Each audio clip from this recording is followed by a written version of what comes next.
Esse vídeo é completamente diferente de todos os outros que eu já fiz. Quando eu digo que Deus abre portas, ele abre portas. Hoje eu vou entrevistar Derrick Milano. Ele é rapper, compositor e vencedor do Grammy. E meus amigos, ele simplesmente trabalhou com o BTS no álbum ARIRANG. Então bora lá que vai ser da hora demais. I'm so excited to have you here. And can you tell us, how did you become a songwriter? Was music always part of your life? Yeah, man. So it's crazy. Growing up, I just always wanted to do music, just hearing it, being around it. And when I say being around it, it's like going to school, hearing some of my friends sing, rap, do stuff like that. My mom used to play oldies in the house. My dad has a wide like range of music he listened to. I always just was like, man, I want to do that. I want to try out and try to figure out how to make music. And I just started watching like a lot of like streaming. Like there was a lot of Ustream and like Tiny Chat back at that time, and I think I was like 13 years old. And one of the people I was watching was Soldier Boy. And I Soldier was watching Boy. how I was watching how he was making songs and then promoting music at the same time and then playing video games. And I was just like, man, that's what I want to do. Like I want to be able to make music, have fun, play video games, and just make money, enjoy life, and like hang out with my friends and stuff. So I started doing music, started recording myself. Me and my friends, we started a group, and when we started the group, it was cool. We were utilizing MySpace. We was putting the songs out through MySpace, and then it got to a point where it was just like, okay, if I'm gonna like be solo and not be in a group, I got to make sure that I stand alone and I make music that people are gonna like. So I Yeah. just started recording myself every day. I started recording every day. I made about like 15 mixtapes through high school. I was promoting them nonstop. And when I graduated, I went to college. I took the same method, was doing the same thing. And it got to a point where my music just started spreading like outside of where I was from. It started working its way around the internet. And it just picked up a lot of traction and a lot of attention from different people, from artists, from producers, to A&Rs, to executives. And that got to a point where it was just like, yo, Zoe Dallas, who is extremely like a dope person to me, but he's an artist as well. He reached out to me and was like, yo, you got a song that I want to get on.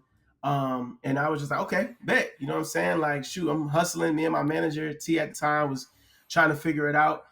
He got on the record, and at that point, we was just like, okay, let's see where this goes. And then it got to a point where people was just like, yo, we like your hooks. And at that point, I didn't really know what I was gonna do, because it was like I still wanted to do my own music, but my mom was telling me like, "Hey, I think that if you try songwriting, it might work. If you put the same passion in the songwriting that you put into being an artist, it could work and it can open up doors for other things." So I was like, "Okay, cool, let me try it." So, long story short, I tried it. My first song that I wrote was "Press" for Cardi B, and after that, man, it's been literally like artist after artist, song after song, and I just been able to be in both worlds as an artist and as a songwriter, but really approach my creative process just as somebody who adds of service in a room and like remove ego. So, it's crazy to say, because I tell people all the time, when it comes to being in the music industry, you have to know what you want to do. You got to have a plan. If Yeah. you come in here and you don't have a plan, then you might, just get confused in the meantime. But for me, I always had a plan on exactly what I wanted to do, how I wanted to execute it, and here we are. Since the beginning, you had like a business mind for this? It was just a hobby. Like Hmm. it was one of those things where it was just like, I want to make music. I want people to hear my music. I want to get the Yeah. reaction. I didn't care about the money at first. I didn't really, I didn't really look at it like that, because I really genuinely love music. Even till this day, like if I work with you, it's not because I'm looking for money. If I work with Hmm. you, it's because I'm a fan and I care about the music and I care about the art and I care about shaping culture. I don't go into like some of these rooms trying to just make a quick check, because as we all know, money's like this. Yeah, But definitely, for sure. like this, people rock with you, see how you move, and people trust you, then it's always gonna go longer than just something monetary. Yeah, for sure. I think that you said that that was really cool is the fact that your mom was so supportive. Was it right from the beginning? My mom always, and my dad, actually my whole family, they always been supportive. Like they always were the ones that was like, yo, Derrick, do it, do it, do it. Like my dad always told me that if I'm not working hard, somebody else is working harder than me. My sister, she knows all my music. She's one of my biggest advocates. My grandparents, like everybody in my family, once they realized how passionate I was about it, they all kind of just got behind it. It was one of those Great. things where it was just like, okay, if Derrick's doing this, we know he's doing it because he wants to and he loves it. You know what I'm saying? So they all been behind it. They all supported it. There's been times where, when there'll be moments where, money's slow at certain times, and then it's just like, oh, my mom would say certain things. Like she used to be like, oh, well, maybe you have to get a job or something. And just like, nah, we got to push through.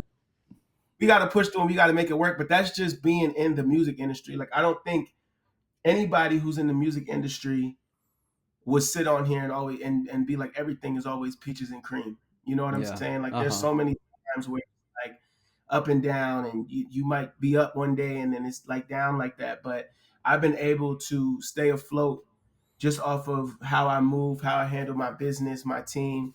And it's a blessing because I'm able to live in the fruits of my labor. So you've worked with like some incredible artists, obviously BTS, but also Justin Bieber, Shakira, Beyonce, and many other big names in the music industry.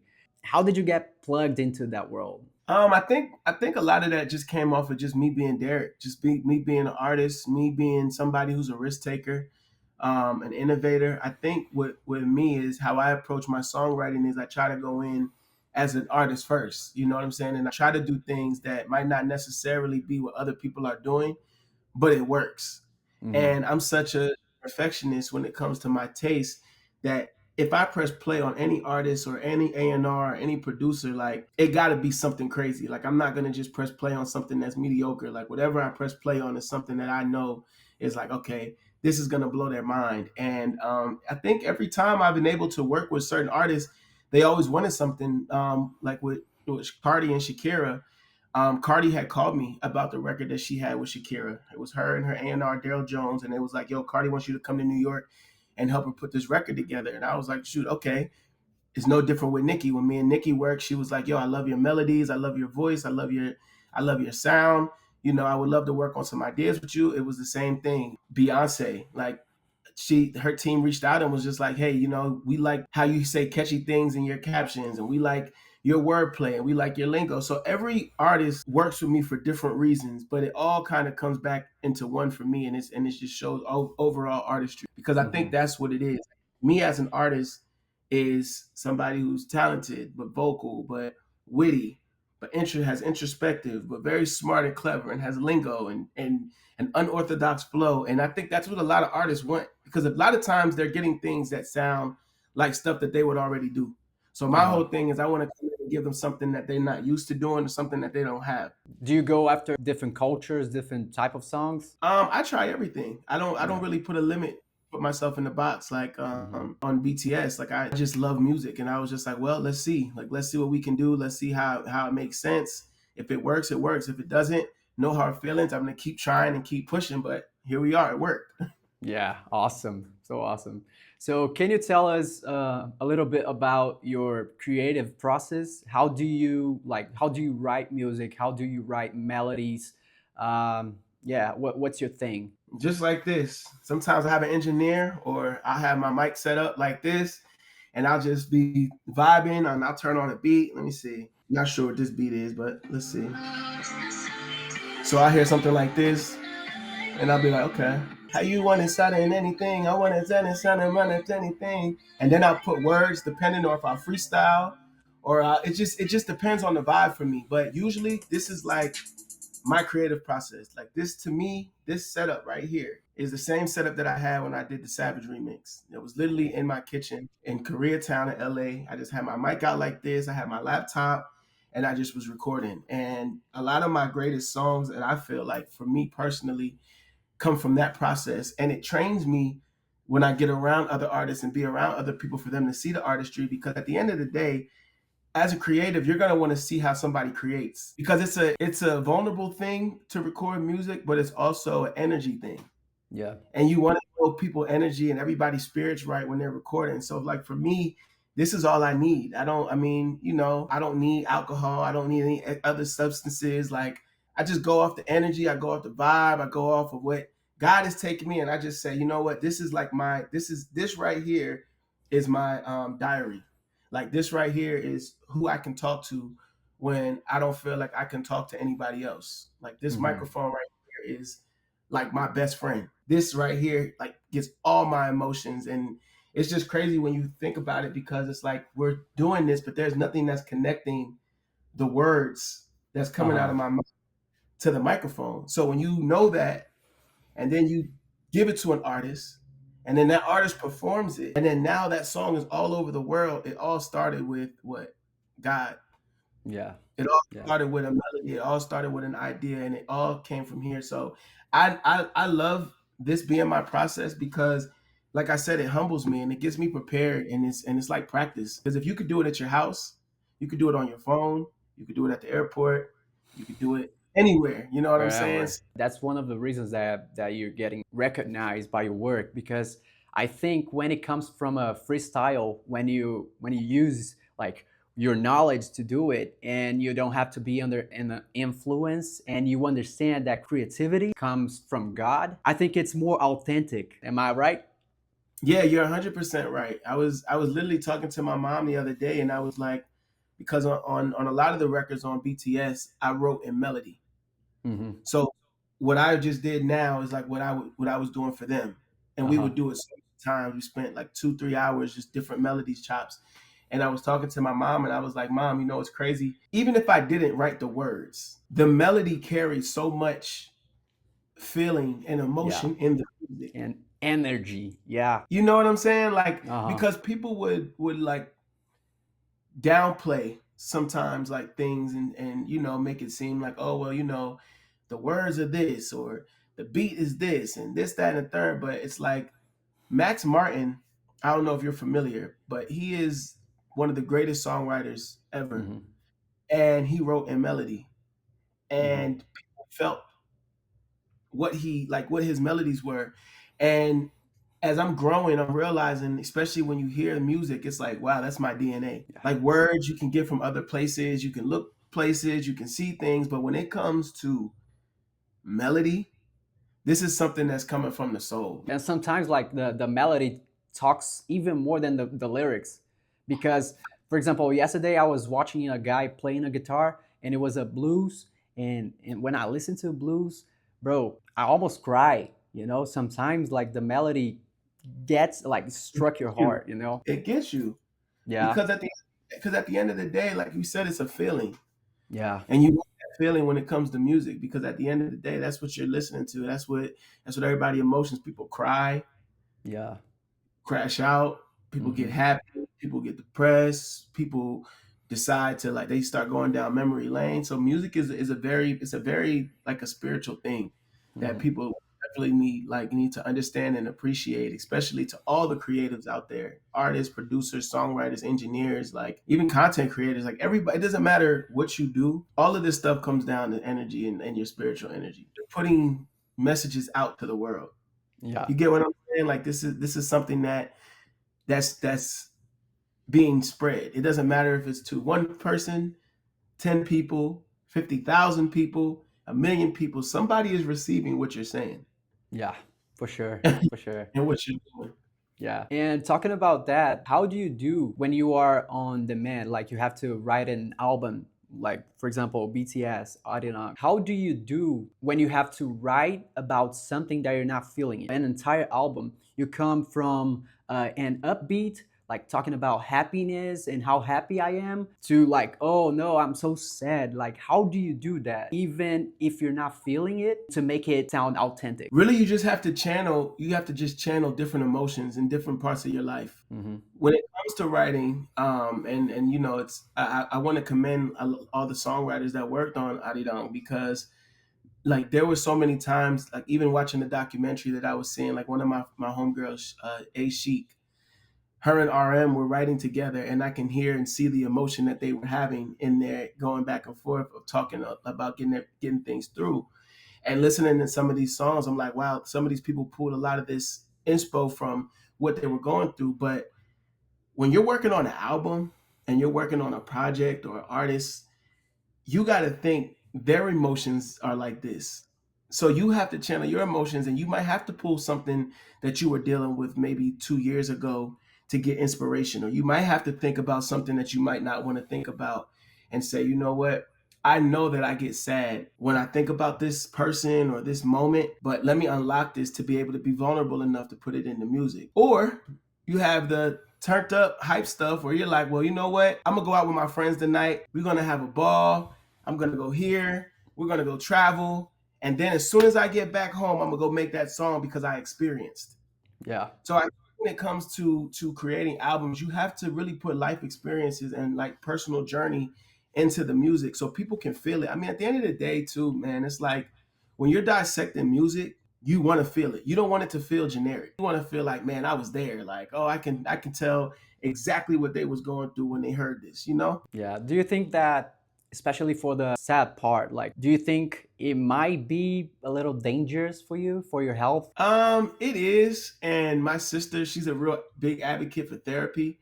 I Hmm. haven't done it yet, but I do want to do it. I do think it is important though in this music industry to take advantage of therapy though, Hmm.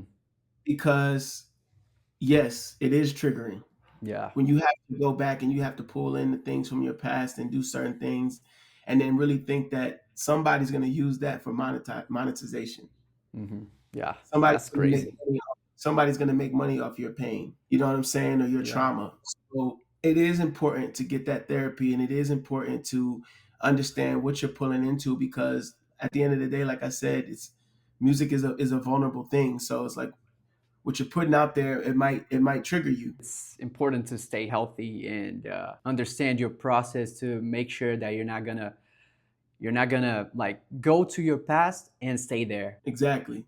Yeah. Now let's talk about BTS. There are 6 songs in ARIRANG that have your name on them: Hooligan, Aliens, 2.0, Swim, Merry-Go-Round, and Normal. What exactly was your involvement in each? I came in as the melody guy.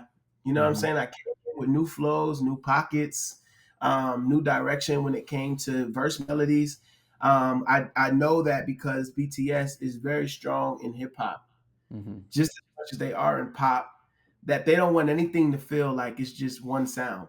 Like they're so universal with their audience and their creativity that they want all different elements. They want dance elements, they want rock elements, they want hip hop elements, they want R&B elements, they want pop elements. So when I got the call from Nicole Kim and Kyle over at Big Hit, um, they were like, "Hey, we have these records. We love the hooks already. But the verses need cooler melodies. Hmm. Like we need different melodies, different pockets." So it started off with one song, which was Hooligan, and me and P Dog had such a vibe that it was we were just knocking them out so fast. I remember when I first got there, I ran into J Hope and everybody was sitting down, RM and everybody, and we didn't even really get straight to the music right away. Like we were just talking about life, we were talking about fashion, we were talking about good food, good eats in LA, and J Hope said that he knew my work, and that was dope to me because I was like, wow, so he actually like took the time to look this up, and they must have went to them and said, hey, this person worked on these records. What do you think? Is this somebody that you guys feel like it would want to work? And he said he was familiar with my stuff. So at that point, I was like, okay, now I have an obligation to deliver what they want. Yeah. You know what I'm saying? Like I can't come in here playing. I can't come in here like just being half and half. I got to go 150% to make sure that I deliver so that they know that their time is precious and I value their time being there. So it started with one record.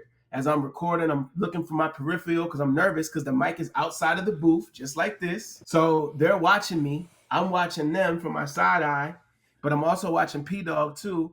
And I see how they're vibing, and I'm just like, okay, I'm getting somewhere. I'm getting somewhere. So as I'm going, P Dog is telling me, yes, this is good, too wordy. I like this melody. Try this again. Go a pitch up. Try this. And we just did it. And it started with one song. It went from Hooligan. It went to 2.0. It went to Swim. It went to Merry-Go-Round, which they ended up keeping my background vocals in.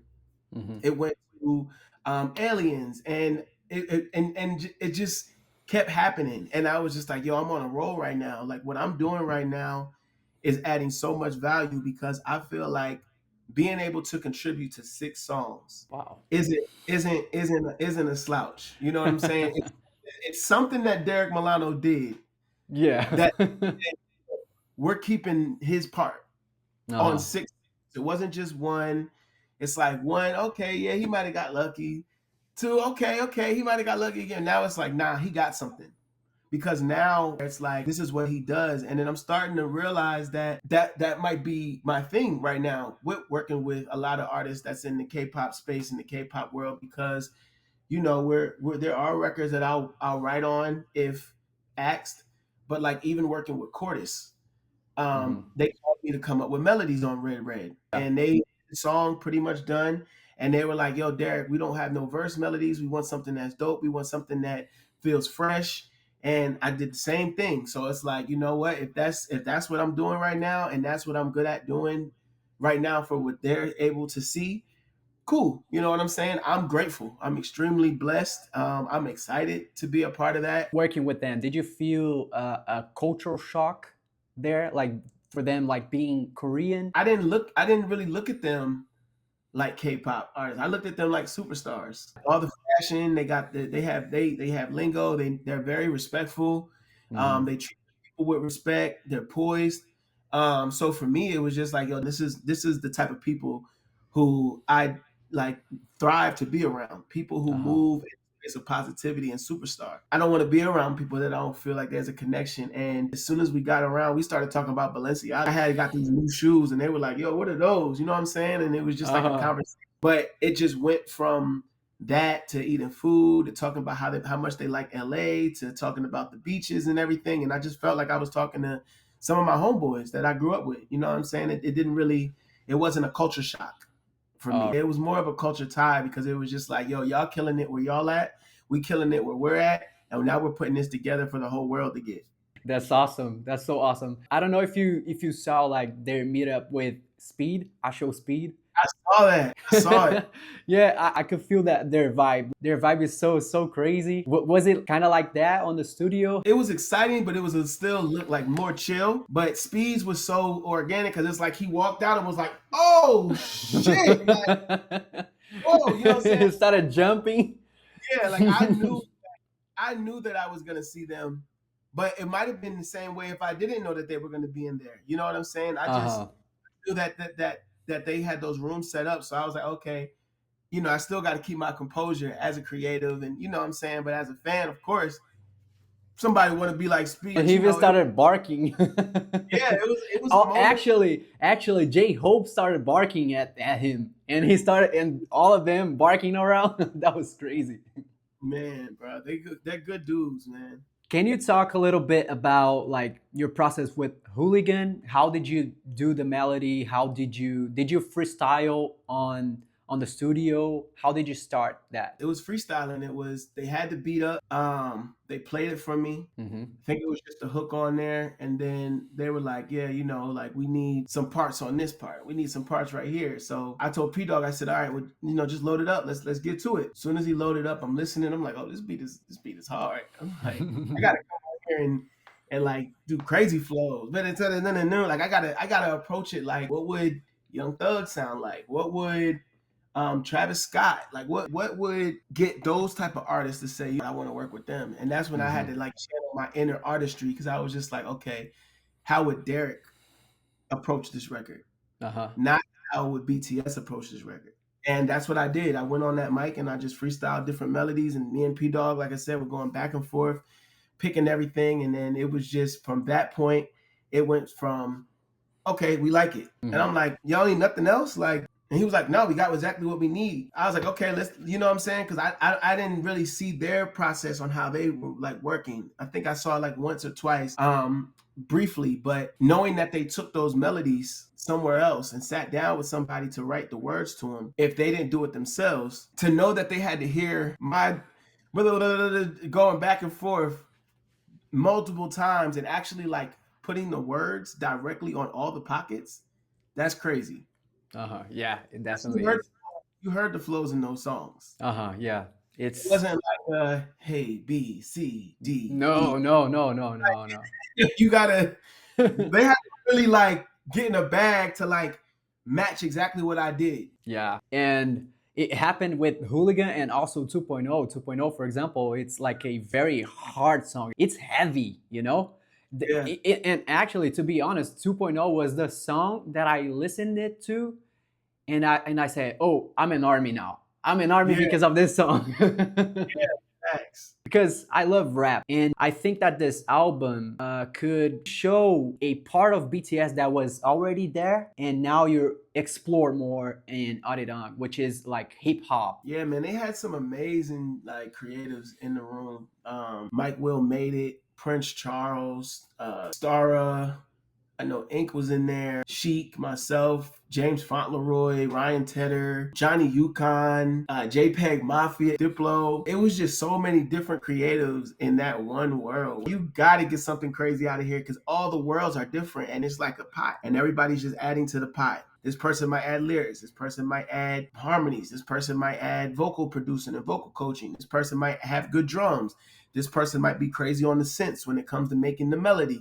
This person might be good with song structure, but everybody played a role on this album. And I think that that's the biggest takeaway for me to understand like how much history has been made and what's going on culturally when it comes to this body of work. Do you prefer to have the lyrics before the melody, or you do the melody without the lyrics? I usually like melody first, but I'm so funny that I'll start saying a melody and the word will come to me. And then I'll hear that one word, and then I'll just be able to make my song just off of that first line. Because I'm all about the first line. Whatever the first line of the song is, that gotta hit. Yeah. I also heard that you had a spiritual experience with them while on the in the studio. Can you share that story? Yeah. So I think it was, what song was it? It might have been Normal, because Normal is one of those records that I heard and I was just like, man, I hope like they asked me to be a part of this. I'm hearing all the other stuff, and you know, like a lot of the stuff at first, like I said, was rap. And I think Normal was like the first one that wasn't like necessarily rap before we got to merry-go-round and swim and everything else. And I remember when I heard it, and I remember I was reading the lyric sheet, and I saw Ryan Tedder's name, who I'm a huge fan of. So as I'm looking, I'm like, man, this song is fire. Like the feeling of the song is crazy. So when I got up to the microphone again, I was like, okay, Derrick, like this might be it. So I was just praying to myself, and I was just like, man, like God, whatever I do, just take me. Just let the melodies just pour out. Just let the flows just pour out, and just lead me in a direction, because all these songs are positive. I want to approach this right. I want to make sure I do right. And as I was recording, I just let God take me, and it's just everything just started flowing. Awesome. And then after that, it just kept going and going. And that's why I said like 6 songs I can't take light. God was in the room with me to be able to put me in that position to do that. That was my first time working in a pop space at that level. It's a little harder when you're African American in the music industry. Sometimes they'll list you as just urban. They only want to put you in rooms that's only rappers, R&B. So I looked at this like, wow, this moment not only could change my life, but it could also change other young African American artists, creators, producers, engineers, anybody who's watching around me to do the same thing. And I just wanted to make sure that I was being led the right way. And I understood that as much as talented as I know I am, there is a higher power who's God, who was in that room that made sure that it's moving. And then I look at a lot of things. For 6 songs to be on the project being a major accomplishment. There's a music video to Merry-Go-Round. There's a music video now to Normal. Make sure y'all go get that, Army. There's a music video to Hooligan. There's a music video to 2.0. And soon we will have Aliens. Who knows? I'm waiting for it, because that's actually my favorite song on the album. Oh, that's wow. So crazy, so crazy. When I listen to it, I can really feel the cultural shock that we're talking about. Because he says, when you get in my home, take your shoes off. That's so crazy. And I don't know if this is true or it's just like my point of view of the art, but when the lyric says we're aliens, I think it's just not like alien that we see like on movies, but also like alien, for example, is a word for an immigrant. It's so many levels in this song. It's a masterpiece. Yeah, nah, that's crazy, man. Shout out to Prince Charles. He worked on that one. He's phenomenal. How I look at aliens is like what you said. It could be immigrants. It could be creative beings. It's just people who are comfortable in themselves that might not feel like they're shaped for the world. It's hard, you know what I'm saying? But when you do meet those people, they are aliens because it's just like, yo, everybody's not the same. And I just have to give all glory to God because, like I said, this was my first opportunity to be a part of something like this. And it felt so welcoming. You know what I mean? Like I felt appreciated. And it's just like, yo, I really did my big one with this. And we did our big one as a unit because look how many records is breaking. Look at everything that's happening with this album. It's amazing to see. I've been a part of some amazing stuff. I haven't seen anything like this. Can you tell us a little bit of your experience with them in the studio? Can you tell us a funny moment that you had or something like that? Yeah, I would say it was the lunch thing, bro. Oh, Because I don't like eating in the studio. Like I uh-huh. don't even like taking lunch breaks. Like even if my engineer that I'm working with, like, yo, I'm hungry, I'm like side-eyeing a little bit, like, man, we gotta work. Bro, when they were ready to eat, they were ready to eat. Like and I remember it was like a thing, I was just like, well, we still gotta order the food. We still gotta wait for the food, eat the food. So in my mind, I'm just like, man, I wonder how long, this is gonna take. I enjoyed it because that was a time for everybody to get to know each other. Everybody to just kind of just talk, vibe out, just kind of like pick each other's brains, like watch the interaction with them as a group. They're cracking jokes with each other, laughing at certain things. Take away BTS. These guys are like super cool. Like they're just dope human beings. They're warm and welcoming to be around. And I just want to thank everybody, like, for trusting me, reaching out when you could have went to anybody else in the world and appreciating like my work because I work really hard. And I don't think people get to see that side. Like I think people look at accomplishments, look at followers, look at certain things and be like, oh, yeah, of course, but like no. Like this is hours, like hours and hours and hours and sacrifice put in to have this moment. And I appreciate it because I don't get to live in my moments. I never get to really like celebrate my wins and stuff like that. But like even like yesterday, Cordis received Record of the Year at the KM Award, most prestigious awards you can get in South Korea. BTS got Album of the Year and Cordis got Record of the Year with Red Red, and those are two records that I was a part of. So it's just like, wow, like not only are we doing this here, we're doing this out there too, and it's making an impact. It's crazy how the internet, for example, can get everywhere. It's also a big responsibility and so cool at the same time that the work that you did there, it's gonna stay forever. How do you feel like thinking about that? I don't take it for granted because I think that every record that I've worked on, doesn't matter if it's with BTS, it doesn't matter if it's myself, it doesn't matter if it's any artist. Once we get into that point where we work together and we collaborate, it's always going to mean something to me, a piece of my heart. Of like, I value catalog. So it's like knowing that we're going to hear these songs 10 years from now, 15 years from now, 20 years from now, just gets me excited because it's just like, look at where it started. It's only going to just get bigger. It's only going to keep getting higher and higher and higher. So right now, I think Swim is almost at 1 billion streams. Wow. Wow. Like thinking about what that's going to look like 10 years from now is like unimaginable. Like I was looking at my Spotify for songwriter, 748,264,832 streams on Swim. Merry-Go-Round is 212 million. Cordis, 159 million. Isn't it crazy to think about like where did you start to what you have accomplished so far? Yes, it's hard for me to process sometimes. Do you have a dream from now on? I really want to continue to keep building and just keep working with groups, keep working with artists, and just get into that executive bag, get into executive production and all that. Put a limit on anything, man. I just want to keep building, keep making music. That's so cool. Derrick, you're one of the first African-American composers to be part of 6 records on a K-pop album this monumental. How do you feel? It feels life-changing, and it also feels like new levels to be able to pull in a lot of my friends and a lot of other people into this world and understand this world.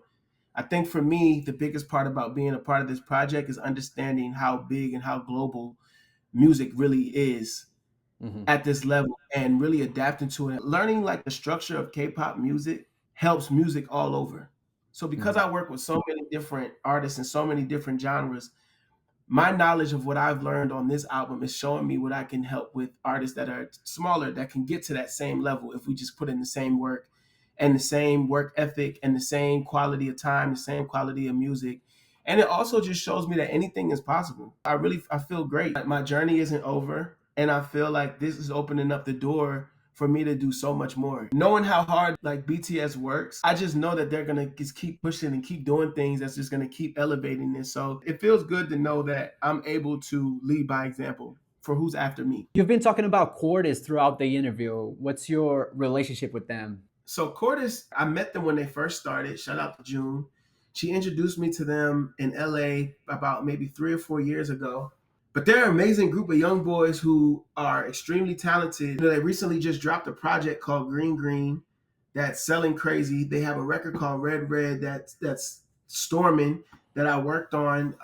Shout out to Jasper Harris. He worked on that as well. And they're blowing up. And that's like a group that I'm like involved with a lot of their like up and coming records and stuff, which I'm excited about because they're younger. They are taking a lot of chances. They're taking a lot of risk. I remember when Red Red first came out, there were like mixed feelings about it, and now it's just like everywhere. Like I said, they just got Record of the Year, I think, which is phenomenal because Wow. I think their first award. They've been debuted now, I think 2 years. I think. Shout out to Chairman Bang and the whole Big Hit family. They're really getting the guys out there. So I'm excited for them because I'm a part of their journey and their career as well, but I'm just a little in on it earlier. So if we're working right now, it's probably going to be the same years to come. I want to thank you so much, brother, for your time. Amen. Thank you so much, brother. Thank you. Esse foi o vídeo de hoje, eu espero que você tenha gostado. Deixa seu like aqui, compartilha, me segue lá no Instagram que eu só falo do BTS. Valeu!